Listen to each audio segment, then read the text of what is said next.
Estamos ao vivo. Olá, gente, bom dia. Bem-vindos a mais um dia da Semana de Biotecnologia. Estamos aqui hoje com a Luísa Caires e o professor Carlos Rota. É uma felicidade muito grande ter eles aqui com a gente, principalmente para falar de um tema tão importante. É um tema que quem já acompanha a semana sabe que a gente sempre tenta priorizar, colocar. No passado nós tivemos o Nunca Vi um Cientista, então estamos muito felizes aqui com eles.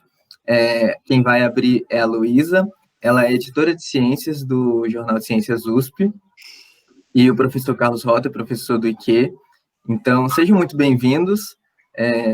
A gente vai receber as perguntas pelo chat e depois vai passar aqui, então podem mandar as perguntas no chat, no grupo do Telegram, que a gente vai passar para eles no final da palestra, tá certo? Boa tarde, Luísa.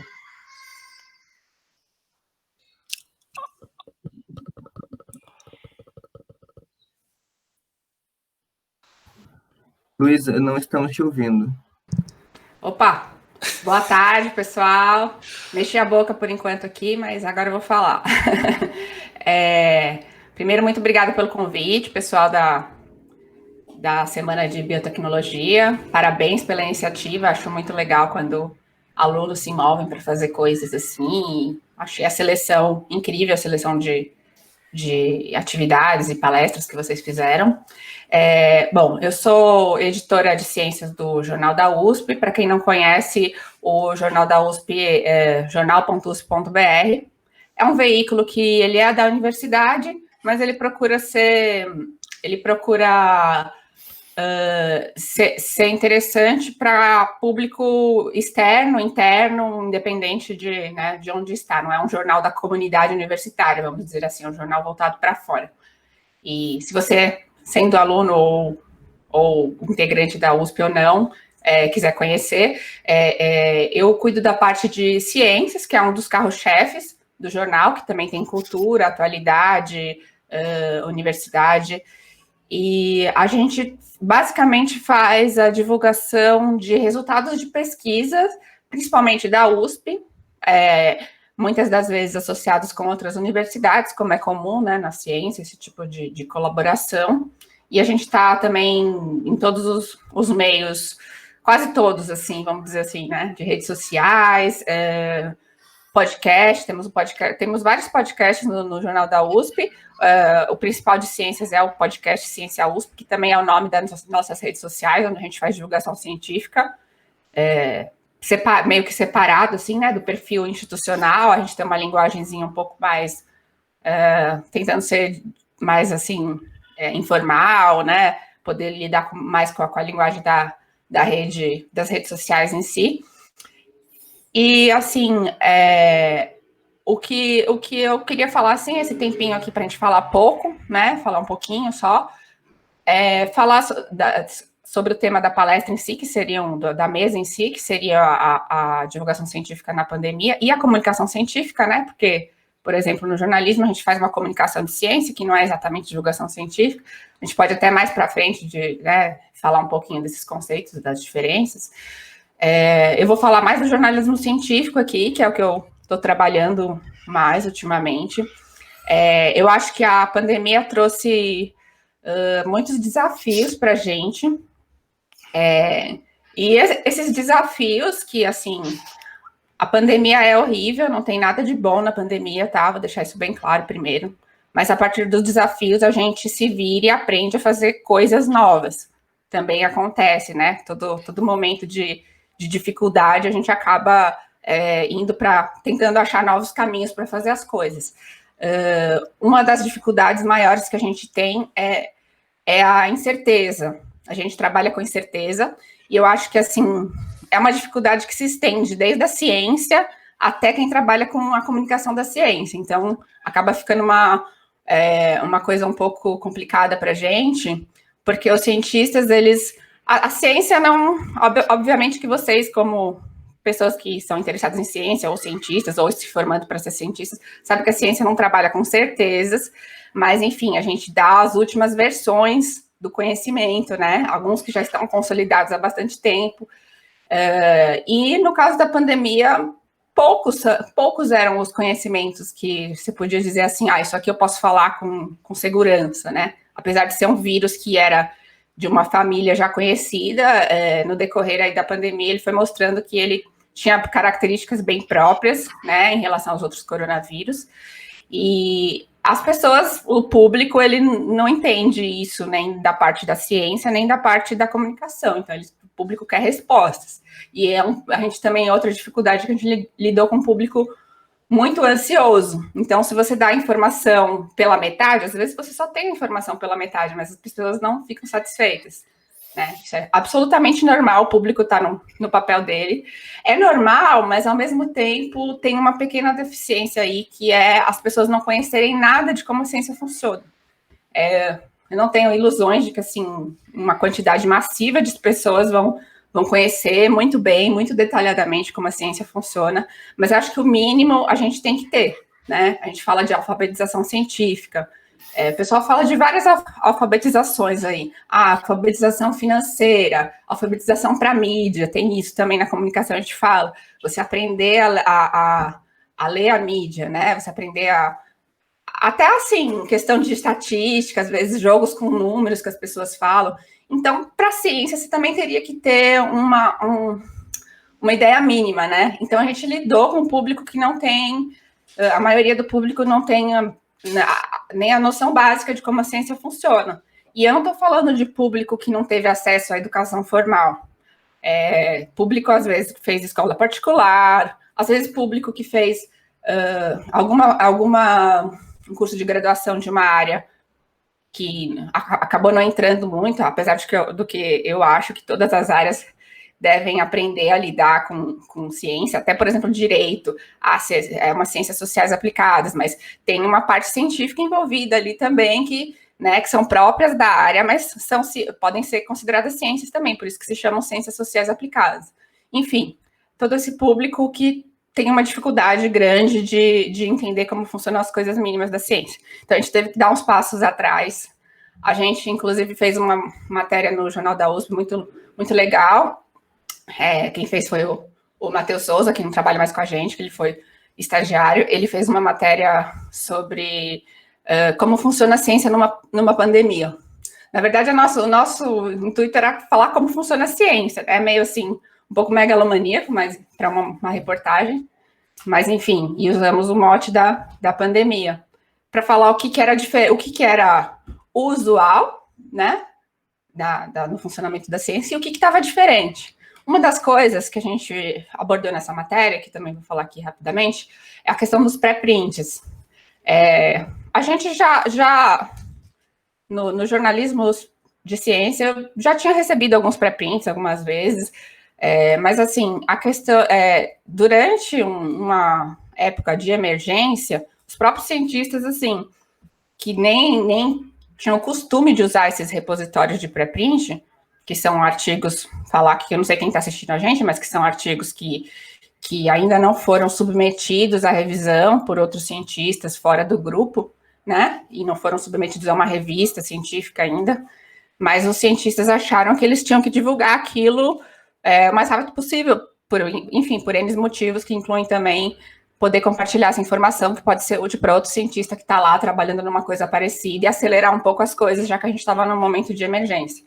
Então, é muito difícil para você explicar isso também para a população, que, assim, tem que ser muito relativizado o resultado que você tem no pré-print. Todo artigo tem que ser relativizado, porque ele é um artigo só. Começa daí, né? As conclusões, não sei, né, a ciência é cumulativa, né? Mas, enfim, e o que acontece? No Jornal da USP, a gente ficava meio assim de dar os pré-prints no começo, mas a gente viu que, assim, a mídia ia dar e os cientistas estavam interessados em dar.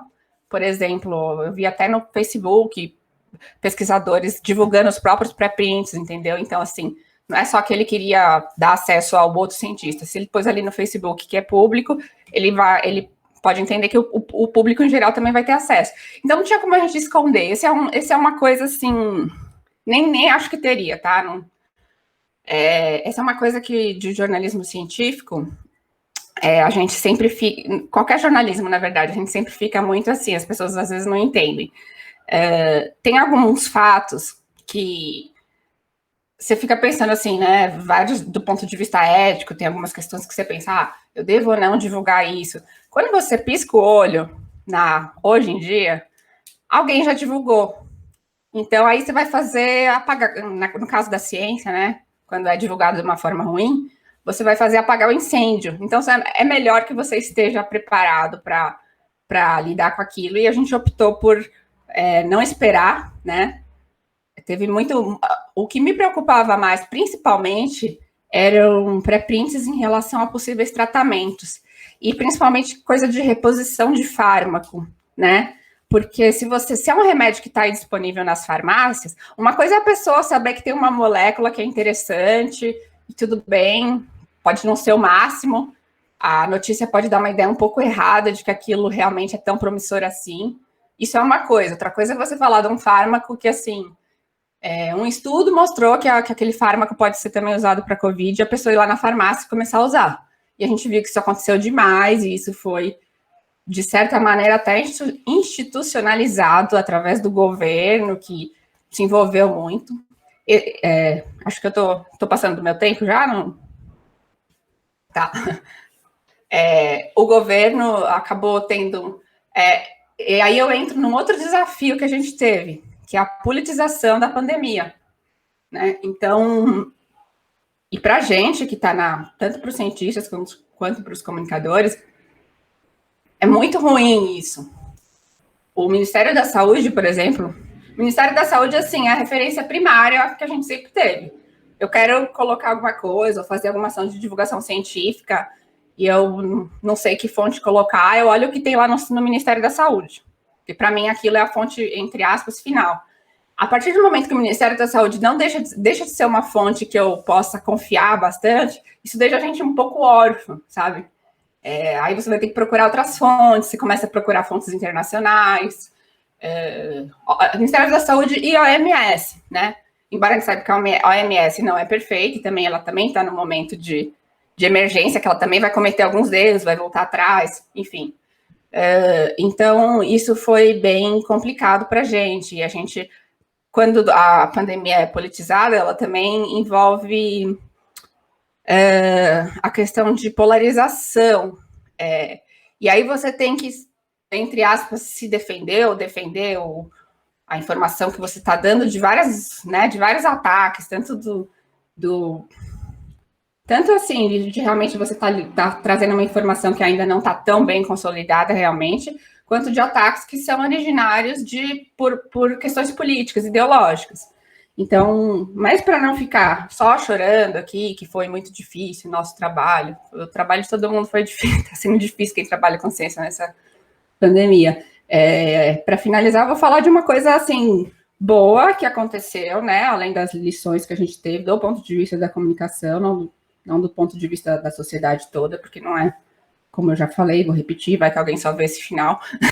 Não, a pandemia não é boa por nenhum aspecto. A gente aprendeu a se integrar mais com os cientistas, e eu acho que eles aprenderam a se integrar mais com a gente. Então, assim, falando da minha experiência pessoal, eu me aproximei muito de cientistas da área de saúde, e a gente formou umas redes legais de trocar conhecimento, e às vezes uma coisa que é importante já ter no jornalismo, você tem aquelas fontes que quando você está em dúvida, mesmo que a pessoa não vai dar uma entrevista para você publicar, você tem a proximidade suficiente para você poder ir lá e perguntar para a pessoa uma dúvida que você tem, né? Então, cientistas com boa vontade de atender a gente e tal.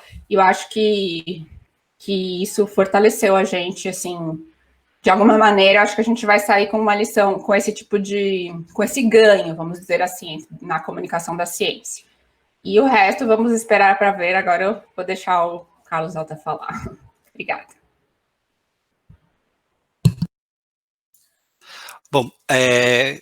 Bom, primeiro eu queria agradecer à organização por esse evento, por a oportunidade de falar.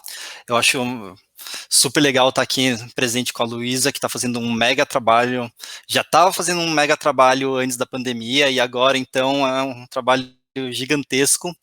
E eu acho que é importante a gente pensar que a comunicação científica, a divulgação científica durante a pandemia, né, e todos os problemas que a gente está tendo e os problemas que a gente está enfrentando, na verdade, só são a exposição, a amplificação de problemas que já existiam antes, né?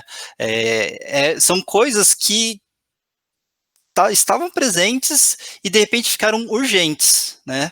E assim como vários passos que a gente estava tentando implementar, acabaram sendo implementados de forma urgente, né? Um deles é um uso mais amplificado de lives, né? Que era uma coisa que, por exemplo, no meu departamento lotava para a gente transmitir palestras online, e agora eu espero que vire o padrão depois da pandemia, né? Mas, enfim, o que a gente faz, como é uma divulgação científica em tempos de pandemia, né? Qual que é o papel do cientista? Eu acho que a Luísa falou bem legal a parte do comunicador, do jornalista de ciências, e aí vem a questão do cientista, né? O cientista, ele pode ser um divulgador científico, ele pode produzir a divulgação, mas ele também pode adotar outros papéis.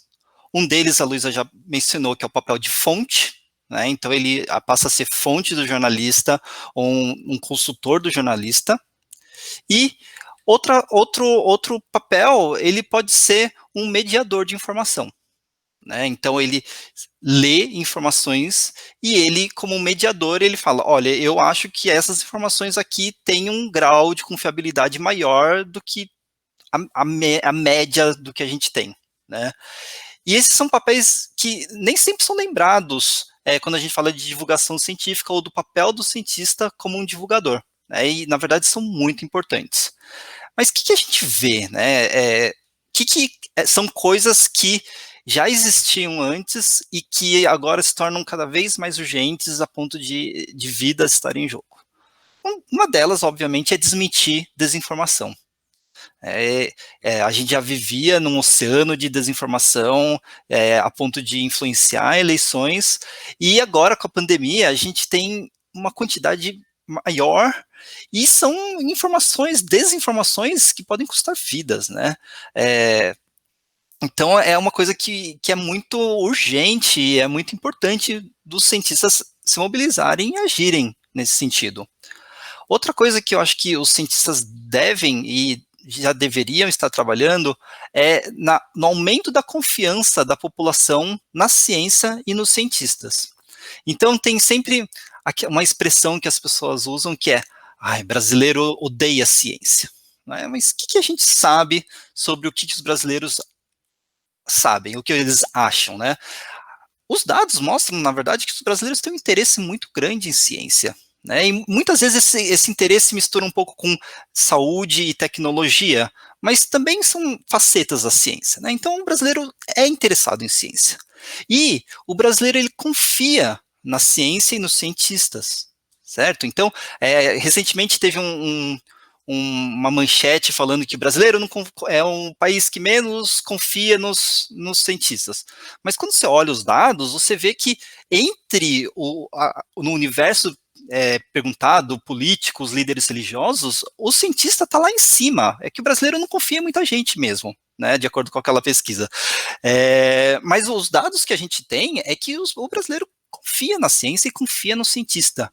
Só que o problema, e aqui que a gente precisa agir, é que o brasileiro não conhece cientistas brasileiros. E o brasileiro não conhece ciência produzida por cientistas brasileiros. E isso causa essa aparente dissonância, né, do brasileiro se interessar pela ciência, de confiar na ciência, mas sair atrás de desinformação, ouvindo qualquer outro. Por quê? Porque eles não têm as referências. Isso era uma coisa urgente na época e agora fica bem claro, né? E, felizmente, alguns cientistas têm surgido, né, como essas referências, como fontes de boas informações. E é óbvio que a gente tem que tomar o cuidado de não dar a sensação de que essas referências, elas estão acima do bem e do mal, e que elas são os guardiões da boa ciência. Eles são divulgadores, eles têm problemas, eles podem errar, e isso também tem que ser passado para a população. E aí entra no terceiro ponto, que é importante, de nós como cientistas, agir na divulgação científica, que é o esclarecimento da prática da ciência, né? São coisas que são muito difíceis, e são difíceis até mesmo para a gente quando a gente está fora da área, né? Por exemplo, avaliar incerteza, né? Como que a gente vai falar em algo em incerteza para a mídia? Né, a gente está aprendendo nisso. A Luísa provavelmente sabe falar, aprendeu muito mais, vai poder falar para a gente como que se passa incerteza, né? Como fala? Porque logo, o que acontece? Esse cara falou uma coisa 3 meses atrás, agora está falando outra. Esse cara não é duas caras, ele não sabe o que está fazendo, estão pagando ele, e na verdade é tudo fruto da incerteza da ciência e da obtenção de novas informações e de como a gente faz a ciência, né? Então, isso é muito importante. Outra coisa, e esse é um atrito com a mídia, né, de forma geral, é a questão das controvérsias científicas. O que é a controvérsia científica? O que é realmente algo controverso? Muitas vezes, a gente vê isso bem forte na questão de mudanças climáticas, a gente tem a coisa de, a gente tem que mostrar os dois lados. Quando um lado é um consenso científico enorme, e outro lado são alguns cientistas, um punhado de cientistas. E mostrar como funcionam essas controvérsias é muito difícil, porque às vezes você tem aquela... Ainda a gente cai na questão do Davi contra Golias, porque esse é o cientista herói contra a Big Pharma, ou o que for, e isso é complicado, né? Então, desarmar esse tipo de coisa é complicada, e isso eu acho que faz parte do nosso papel de mostrar como que isso acontece, mostrar como se forma um consenso, mostrar como a ciência ao longo do tempo procura diminuir as incertezas e aumentar o nosso conhecimento, e que isso demanda tempo, demanda cuidado, o que nem sempre combina com o tempo do ciclo jornalístico, né? Que também é o outro ponto que a Luísa mencionou, que o tempo do jornal é muito rápido, e em tempos de mídias sociais ainda é mais rápido ainda. Ontem, a gente ainda estava começando a discutir se era ético ou não mencionar uma morte de um voluntário num do teste de vacina, e já saiu um vazamento dizendo se ele participava do grupo placebo ou não. Sabe, isso é uma loucura. E isso é ruim, porque ele não representa como a ciência é feita, né? E isso é uma coisa que a gente precisa trabalhar com a população, com os jornalistas também, né? Todas essas questões. A gente ainda tem a questão da politização da ciência, e assim, a minha opinião é que a ciência, ela é política, ela tem que ser usada para fins políticos, e os cientistas têm que se posicionar politicamente, mas a forma como que a gente tem hoje, ela não é a forma desejada que a gente gostaria na sociedade, né? A gente não quer que a mudanças climáticas seja coisa de esquerda, mudanças climáticas seja coisa de direita. Isso é o aspecto ruim da politização da ciência, né? E outra coisa que a gente não quer é que a nossa ideologia política, ela determine as conclusões de certos dados, né? Quando a gente tem uma série de dados, óbvio que uma série de dados possibilitam diversas interpretações, mas como cientistas a gente não pode deixar que a nossa ideologia aceite uma explicação menos provável só porque isso acomoda o nosso lado político, tá? Mas, como vocês devem estar percebendo, são coisas que já existiam antes, já eram problemas antes 5, 10 anos atrás, só que agora a gente está tendo que crescer na força e na marra, né? Mas eu acho que a gente tem feito um trabalho bastante decente. Eu acho que aos poucos a gente constrói isso, e como a Luísa falou, essa construção da comunidade, o aprendizado, isso vai poder ser utilizado no futuro em outras ocasiões. Tá bom? Perfeito, muito obrigado, professor. Enquanto você falava um pouco sobre a polarização e como às vezes, simplesmente começar a falar sobre ciência. Tem isso, o Flávio aqui comentou no chat. Ontem eu fui tentar explicar a ciência para um cara, ele me chamou de comunista, maconheiro, safado. E eu nem sou safado. Eu estava segurando aqui para não rir. Bom, nós temos algumas perguntas já. Gente, podem continuar mandando, já estou recebendo algumas. E a primeira que eu quero fazer é da Raquel Oliveira. Como fazer divulgação científica em redes sociais sem perder o cunho científico e ganhar notoriedade? Então, assim, como a gente vai falar sobre assuntos muito complexos, de uma maneira simples, sem perder, né, como é que eu vou dizer? A seriedade, assim, a sem credibilidade, né? demais. Eu estou, na verdade, muito interessado em ouvir a resposta da Luísa, porque eu acho que você até podia comentar, Luísa, você aumentou bastante, né, a sua atuação nas redes sociais, e isso também aumentou bastante o seu alcance, né? Então eu estou interessado para saber como que você viu todo esse processo.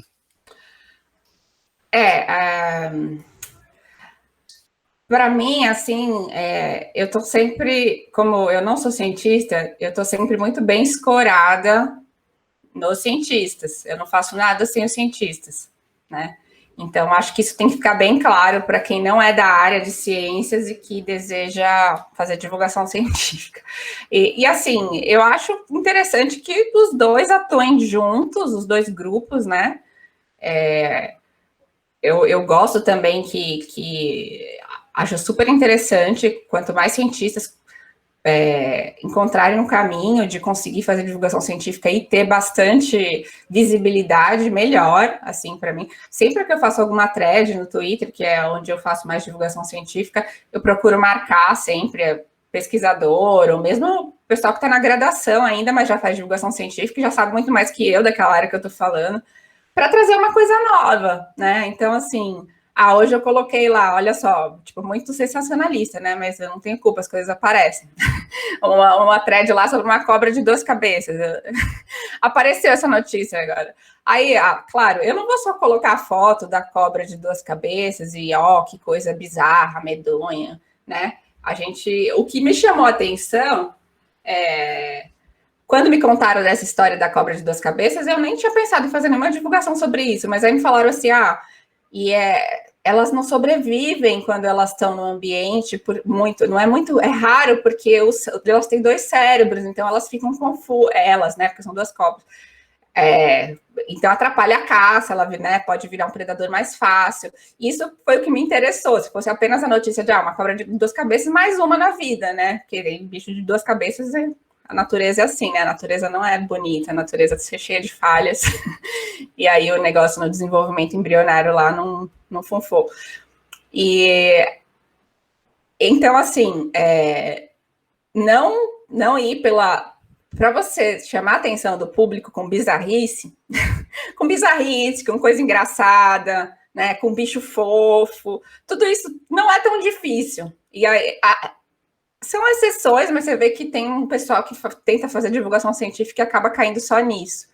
Então, assim, eu acho que você tem que usar esse lado, sim, não tenha medo de usar esse lado. Os divulgadores científicos que estão há mais tempo aí no meio já sabem fazer isso, de atrair por temas que são chamativos por si só, e aí colocar a ciência no meio, né? Não adianta você começar pela ciência, às vezes com aquela coisinha que não é tão, né, que um público geral não vai se interessar. Não pode ter vergonha disso, mas para manter a seriedade, as informações que você der, a ciência que você for colocar no meio disso, ela tem que ser muito bem embasada, e você tem que, né, dar as fontes, dar os créditos devidos também. Eu acho bem chato também em rede social usar muita coisa que é dos outros, assim. Usar coisa dos outros é normal.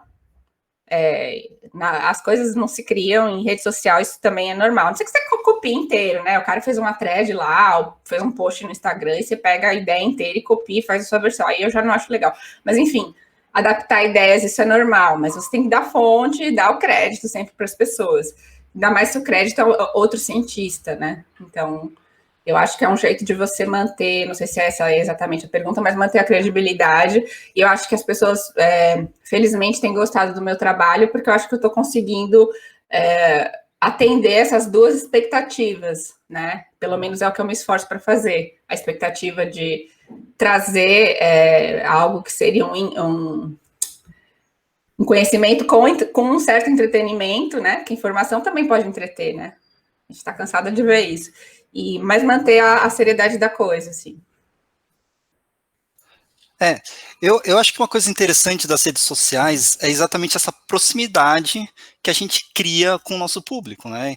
Então, uma coisa que eu gosto, por exemplo, de usar as redes sociais, o Twitter principalmente, é que eu consigo me aproximar mais de cientistas que estão na Europa ou em outros lugares do mundo. Eu vejo um pouco do trabalho deles, eu vejo um pouquinho da opinião deles, e isso é muito rico, porque antes eu tinha só o contato num congresso, de vez em quando eu conseguia esse contato, né? Então, vocês têm que ter isso em mente, que as redes sociais têm essa característica e a gente tem que usar ao nosso favor. Então, sei lá, você gosta de videogame, você gosta de maquiagem, você gosta de cerveja, você vai atrás das pessoas. E, estando nessa comunidade, se mostre cientista e fale sobre assuntos científicos associados ao assunto. Eu acho que uma forma que a gente vê de ganhar notoriedade, né, que é o que alguém perguntou, é conseguir furar as bolhas e estender para comunidades de fora, né? Então, por exemplo, vamos falar sobre o Átila. O Átila é super sucesso, né? Eu acho que não tem como comparar o que aconteceu no Átila com essa pandemia. Ele começou comigo nos blogs lá mais de 10 anos atrás, e a gente ia atrás das outras bolhas. Uma coisa legal que aconteceu com ele conseguiu, por exemplo, depois de muito esforço, ter um contato com o Jovem Nerd, conversar com o Jovem Nerd, com o Azaghal, e ter o espaço dentro do Nerdcast, que isso abriu espaço para o Nerdologia. Tá? E muito do que vem depois acaba vindo do fato dele ter conseguido quebrar essa bolha. Ele não ficou ao redor dos cientistas, ele foi atrás, por exemplo, do público nerd que segue o Jovem Nerd. E a gente vê isso acontecer demais, né? Pessoas que conseguem acesso com, sei lá, Paula Carrossela ou outras pessoas que são influentes e você conseguir esse contato. Isso vai dentro do objetivo que eu gostaria que todos tivessem sempre em mente de mostrar o cientista brasileiro, né, pro público. Eu brinco que a divulgação científica brasileira está tão ruim que você se apresentar numa reunião de condomínio como cientista já está valendo e já conta pontos e é muito bom. Porque as pessoas precisam saber que existem cientistas no Brasil. E é muito mais fácil você xingar um cientista quando você não conhece nenhum, do que quando ele é seu vizinho, ele é pai do coleguinha do seu filho e tudo mais. E por isso que eu sempre falo, cientistas se tornem conhecidos, né? E redes sociais são ótimos para isso. Então, devem ser usados. E, de novo, eu acho que, como a Luísa falou, fontes são importantes porque elas mostram também como a ciência é feita, né? A gente nunca tira as ideias do nada, a gente sempre tem fontes, a gente sempre traz referências e se preocupar em, mesmo quando você estiver acessibilizando um assunto, ou tornando ele mais popular, usando memes e tudo mais, você não representar mal a ciência.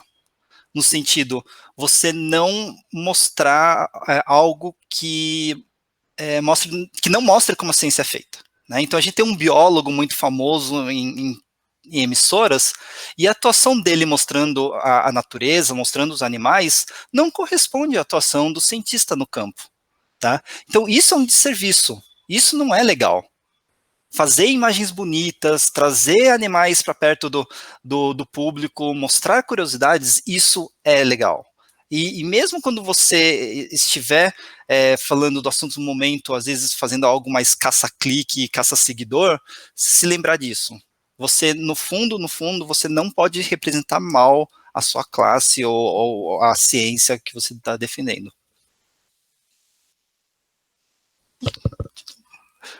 Posso dar mais uma dica prática só?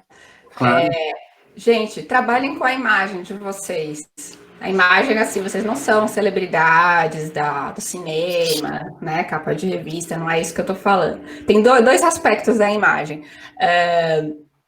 A imagem que você expõe de você na rede. Se você tem um perfil para divulgação científica, cuidado com as coisas. Não é com as coisas que você posta. Eu posto besteira também, eu vivo postando piada, mas assim, sabe? Coisas que você não falaria, na verdade, é o contrário. Coisas que você falaria para uma pessoa em casa, assim, sabe? Num contexto em casa, nem sempre uma coisa que na rede vai ser adequado aqui, né? Mas outro aspecto da imagem é foto. Assim, eu tenho uma experiência já grande de sempre que eu coloco a foto do cientista fazendo o trabalho dele, pode ser uma foto, mas eu só trabalho no computador, seja uma foto no computador, sei lá, com seus bonequinhos ali que você tem em cima do computador. Mas, claro, tem uns exemplos também, né? Outro dia, eu fiz uma thread e aí eu coloquei a foto de um... E não tinha nada a ver, era sobre uma orca, né? Que ela tinha perdido o bebê e ficado com o bebê junto um tempão, assim, né? Foi um caso que comoveu bastante o pessoal. E ela estava grávida. E daí, quando eu estava pesquisando o assunto, eu descobri um rapaz, que é o Gabriel, que ele é brasileiro e trabalha com cuidado de cetáceos, né? Assim, tinha uma foto dele passando passando hipogloss no golfinho. Ele tem aquela foto lá, e assim, tipo, aquilo é mágico para as pessoas, sabe? Não tem nada, assim... Claro, como eu falei, não é todo mundo que vai ter uma foto passando hipogloss no golfinho. Isso comove qualquer um. Eu vi a foto dele, meu olho ficou assim, tipo, ficou cheio de água, assim, ai, que coisa mais fofa, né? Mas, assim, não tenha vergonha. Se você quer fazer divulgação científica, você não pode ter vergonha. Você não precisa ser um youtuber, mas você tem que se mostrar. Isso aí, se você é tímido, vai aos poucos, a gente vai acostumando. E eu não vou falar que para pessoa tímida não tem lugar na divulgação científica, tem lugar. Às vezes você trabalha num projeto coletivo que, não, eu não gosto de mostrar a minha imagem. Trabalha num projeto coletivo e aí você fica nos bastidores e tal. Você está atuando do mesmo jeito, né? A imagem do projeto. Essa é a outra dica que eu vou falar antes de você poder fazer outra pergunta. Façam as coisas em grupo sempre. É muito mais fácil do que fazer sozinho, né? Acho que dá para fazer sozinho também, mas para começar, é melhor você se integrar num coletivo, num projeto que já exista. Somar forças é sempre melhor, né? Enfim, se quiser mandar outra pergunta aí, Davi. Antes, eu só queria fazer um comentário que o professor Carlos falou de nerdologia e sobre furar bolhas. Eu mesmo primeira vez que eu ouvi falar de biotecnologia foi no Nerdologia. E aí eu fui no Google e aí tinha lá o USP inaugura o curso de biotecnologia. E olha, embora o conhecimento esteja lá, né, na internet, esse lugar mágico, não é simplesmente tá lá e pronto, né? A gente precisa levar até as pessoas como foi comigo. Eu simplesmente não conhecia, embora eu já, como é que eu vou dizer, eu já tive uma educação formal e tal, meus pais encorajavam, e ainda assim eu não tinha acesso a muita coisa, eu comecei a ver esse universo depois de alguém chegar até mim. Então, eu estando nessa posição, já precisou de uma iniciativa, né? Imagina, muitas vezes, a pessoa que não tem essa predisposição. Bom, o Flávio, ele mandou aqui uma pergunta, e aí ele complementa: como combater a desinformação científica e qual a melhor aproximação para explicar a ciência para pessoas completamente leigas? E depois tem um ganchinho dessa pergunta que eu faço mais tarde. Sua vez, hein, Carlos? Tá bom. Como combater a desinformação científica, eu acho que é uma das grandes questões atuais, né?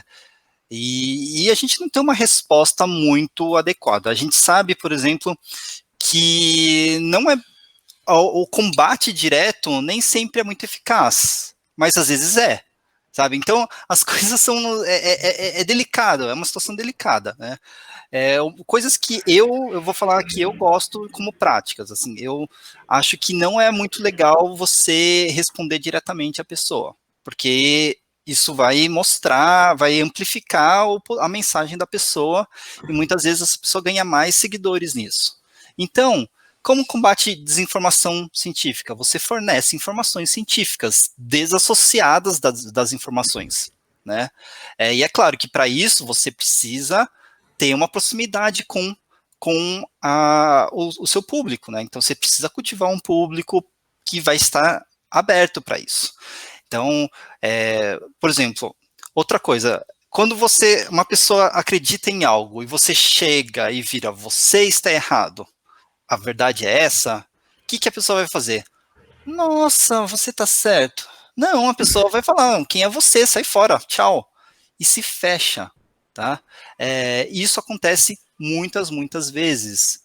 Então, a estratégia que eu acredito que deve funcionar mais a longo prazo é estabelecer contato com esse público, se fazer conhecido, e a partir do vínculo de confiança, você começa a, digamos, gastar esse vínculo com esses pequenos confrontos, né?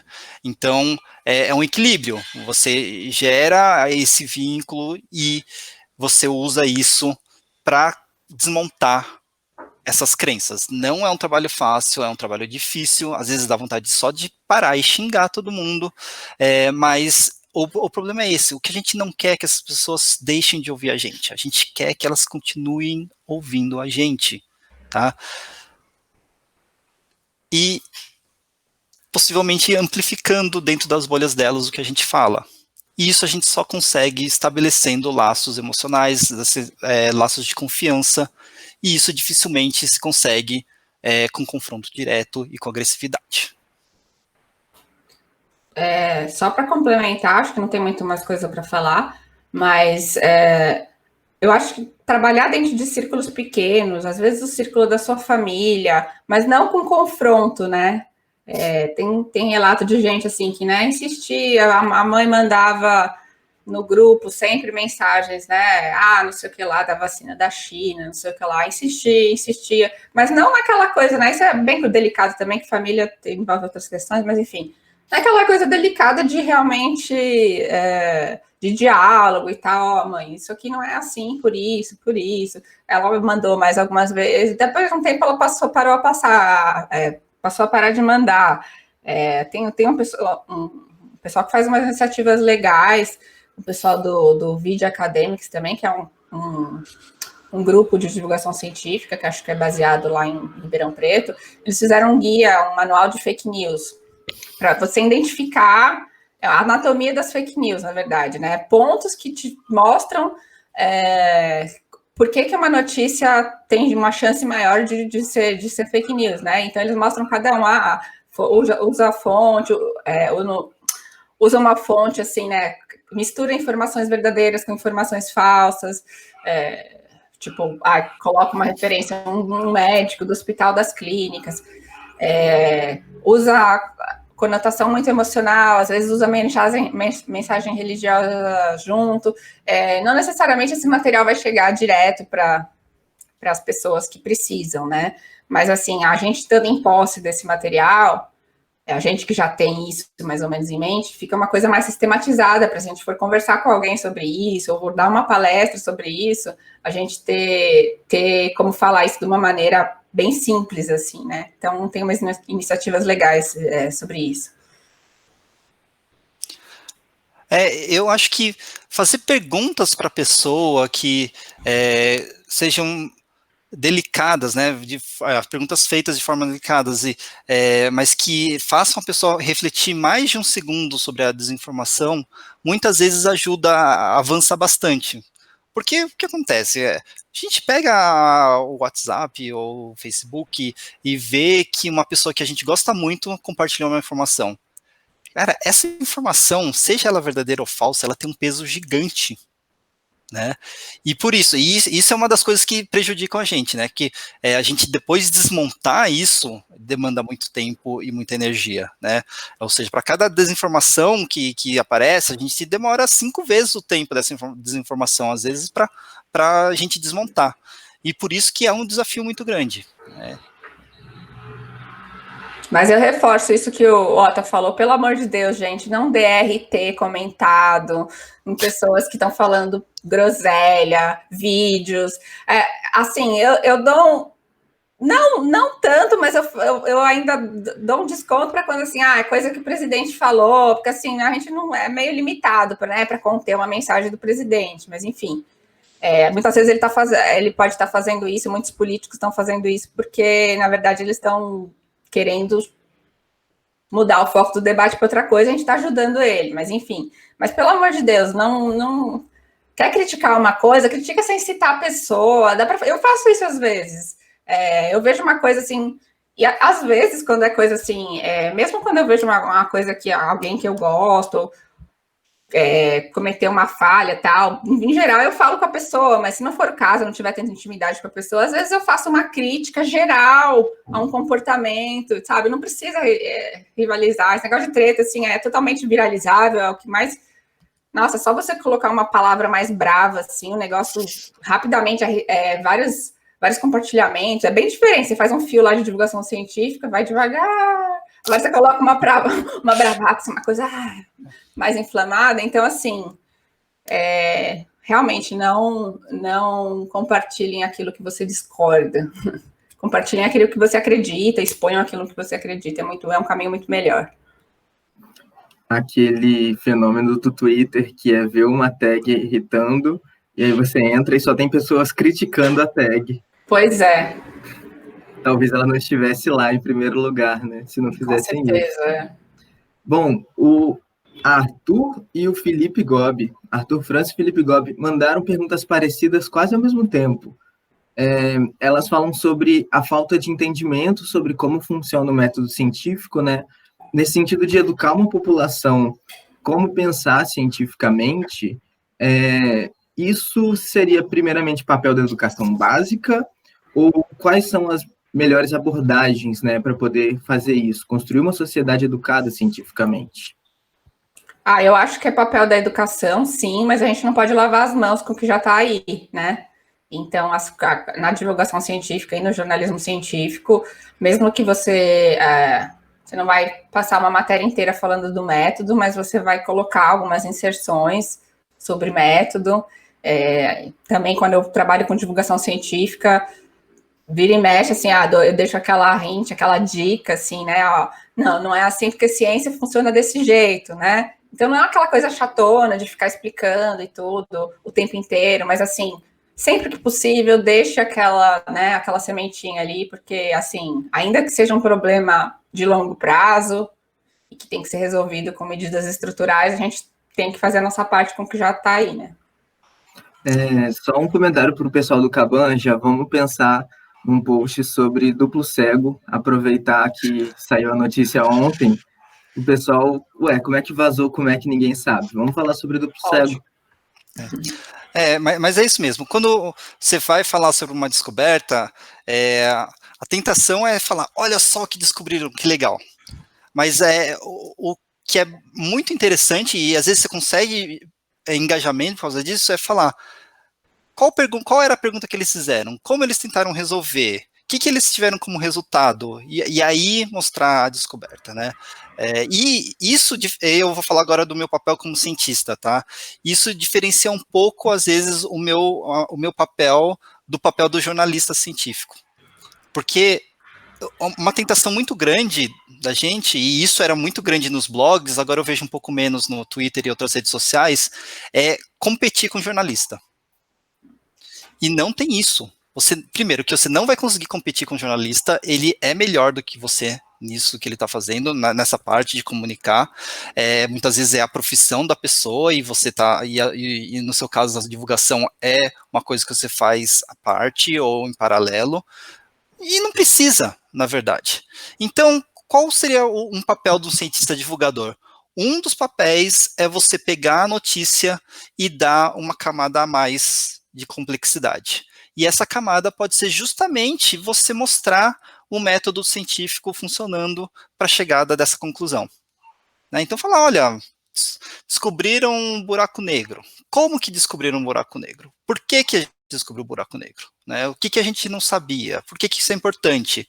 Isso são coisas que o cientista ele pode fazer melhor que o jornalista, né, que na verdade o jornalista não tem tanto espaço nisso no jornal, e além disso dá uma perspectiva do resultado, falar, olha, isso muda isso, ou eu não acho que esse resultado seja muito certo, olha, isso daqui é legal, mas a gente tem que tomar cuidado, e aí vem também, que é uma expertise nossa, é avaliar a produção, né, e infelizmente muitas vezes não aparece isso no jornalismo científico, né, e aí é o nosso papel dar essa coisa, né, então,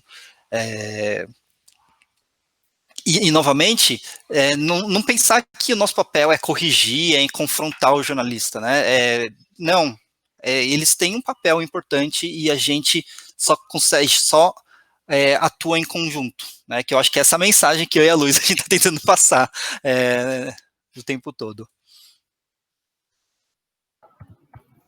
Perfeito. Bom, agora estamos nos 10 minutinhos finais. Tem o Eduardo Martins, ele pergunta, eu acredito que seja um pedido de recomendações sobre plataformas grandes, confiáveis e acessíveis de divulgação científica para o grande público. Eu acho que vocês têm que ir onde o povo está. O povo está consumindo TikTok, vai para o TikTok e se vira para tentar implementar boas práticas no TikTok. Agora o pessoal está, sei lá, na próxima rede, vocês vão para a próxima rede. E é claro, se você quer ficar no Twitter, eu provavelmente não vou sair do Twitter por um bom tempo. Eu dificilmente vou para outra plataforma. Fica, mas aprende como se usa, aprende como ela funciona e vai. Eu acho que a gente já passou da hora da gente esperar as pessoas virem atrás do cientista. É a gente que tem que ir atrás da gente, das pessoas. Os cientistas precisam atrás das pessoas. O Twitter, ele tem uma limitação grande, assim, eu gosto do Twitter, é a minha rede preferencial, mas eu estou bem consciente que é uma bolha grande, mas é uma bolha, né, ele não reflete totalmente, nem de longe a sociedade, e nem reflete nem a internet, né, ele é uma bolha ali que dá para, como é uma bolha grande, dá para você sair das pequenas bolhas do Twitter, procurar fazer isso, mas para quem quer ter um impacto maior, realmente tem que procurar outras redes. O YouTube também, ele também pode ser bolha, dependendo é bem difícil furar, né, um pouco, cair nas graças do algoritmo do YouTube, o pessoal sempre reclama que é difícil, né, consciência, mas eu acho que é legal também essas coisas de vídeo, porque às vezes as pessoas caem no seu vídeo, assim, do nada, assim, né, no Twitter nem tanto, às vezes que eu vi coisa do canal, assim, que a gente coloca, às vezes caem umas pessoas do nada, assim, você fala assim, essa pessoa aqui realmente caiu era uma pessoa que não estava necessariamente interessada em ciência, caiu ali, então acho que apesar de ser difícil fazer vídeo também, né, demanda um trabalho bem, para quem ainda não aprendeu a editar tudo, ou não tem como pagar alguém para fazer isso, mas eu acho que, assim, vale a pena, e se você entrar dentro de um projeto que já existe, como você falou Nunca Viu que Cientista, né, não são só elas duas que aparecem mais no canal, tem mais gente por trás do projeto, né, ajudando, então, acho que é um exemplo muito bom, não sei se a pessoa estava pesquisando exemplos específicos, eu aproveito e recomendo, quem não conhece, Nunca Viu o Cientista, é um case, assim, na verdade, e é um case de pesquisador, assim, que está atuando na pesquisa mesmo, sabe? Não é de gente que largou e foi fazer. Tá fazendo as duas coisas e tá fazendo as duas coisas muito bem. Aproveitando só a fala de furar bolhas, o Júnior pergunta qual o equilíbrio entre clickbait e seriedade científica. Se o clickbait, será que ele pode ser usado como uma ferramenta? Acho que eu já meio que respondi isso, né, naquela outra pergunta. Eu acho que tem que ser usado o clickbait. No YouTube, se você não usar o clickbait, praticamente é muito difícil. Você vê o pessoal faz umas capas, às vezes, de vídeo. Fizeram uma capa de vídeo uma vez, que uma live que eu participei, que era sobre jornalismo científico, e colocaram o Alexandre Garcia, assim, do meu lado. Aí teve o pessoal que não entende muito, eu super entendi, ele me perguntou, tudo bem se eu colocar aqui ou não, tudo bem, no YouTube precisa, entendeu? A gente não ia falar do Alexandre Garcia, mas tinha uma interrogação lá, será que isso é jornalismo científico, né, a pessoa falando de saúde, essa pessoa aqui falando de saúde, era uma questão, mas assim, para algumas pessoas ficaram meio revoltadas, como assim você coloca o Alexandre Garcia? Precisa sim, gente, infelizmente. No YouTube, se você não fizer isso, dificilmente você consegue fazer rodar seu vídeo, né? Outras redes, talvez nem tanto, é um clickbait um pouco mais suave, né? Mas, assim, o importante é o conteúdo ali, tá dentro de um bom padrão. Quando essa palestra aqui sair em vídeo no canal, vai ser colocamos uma jornalista e um cientista para conversar sem que eles soubessem, e olha no que deu. Coloca uma foto deu brava, assim, o Ozzy deu bravo. Mas é isso mesmo, você tem que usar a linguagem da plataforma, né? Então, como a Luísa falou, o YouTube exige isso, você acaba tendo que fazer. Sempre tendo em mente que você não deve representar mal a ciência, no sentido, você não deve fazer alguma coisa que dê uma ideia errada da ciência, do que a ciência está feita. E, obviamente, você aparecer fazendo uma careta ou com uma pergunta meio chamativa, isso não é uma má representação da ciência, né? E nunca reforçar preconceitos no seu clickbait, né? Coisas que são senso comum, mas que são preconceituosas, isso tem que tomar cuidado, não dá para usar. Você não vai usar assim, a vacina chinesa, foi o caso que eu dei, né? É um clickbait que eu não usaria, entendeu? Porque você já tá lidando com questões de discriminação e tal, aí já complica.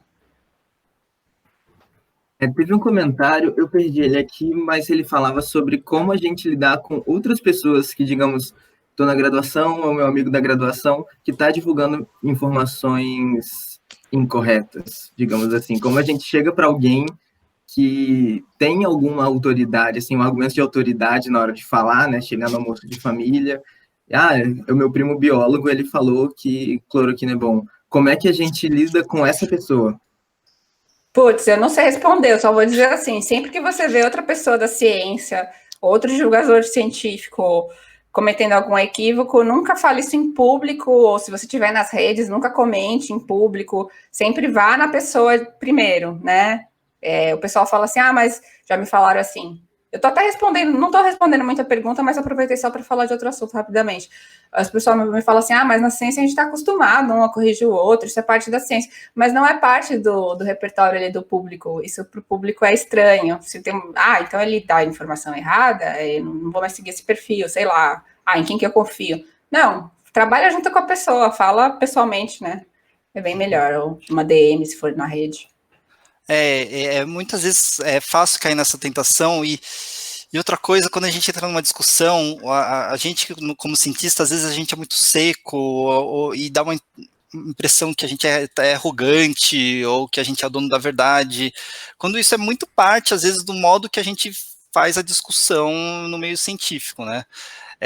E a gente consegue entender, a gente consegue filtrar, mas nem sempre a gente consegue passar isso para o público em geral. Então, várias discussões científicas que eu mesmo me meti, ou outras pessoas se meteram, várias vezes a pessoa acaba chegando e falando, não, você se acha demais, você não ouve, você não está... Quando você fala, poxa, na verdade eu estava ouvindo, eu não estou me achando demais. Mas o discurso é delicado. E quando você vai falar com um colega, é a mesma coisa que eu falei antes. Dependendo de como você abordar a questão, a maior chance é que a pessoa vai se afastar de você. Então, é sempre muito delicado, é sempre uma coisa muito difícil, não é fácil. Se fosse fácil, a gente não estaria perdendo tão feio. E assim, eu super fico feliz quando um colega, mesmo que eu não seja cientista, falando de experiência pessoal, um colega vem e fala comigo, Luísa, você acha que eu acho que isso aqui que você colocou aqui não foi muito legal, putz.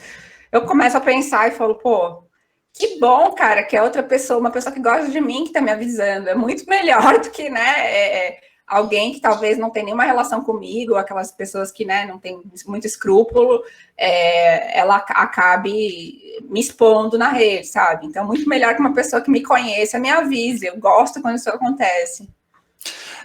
Se der tempo, uma coisa que eu lembrei que é uma prática super interessante é você mostrar para o público que você não sabe coisas.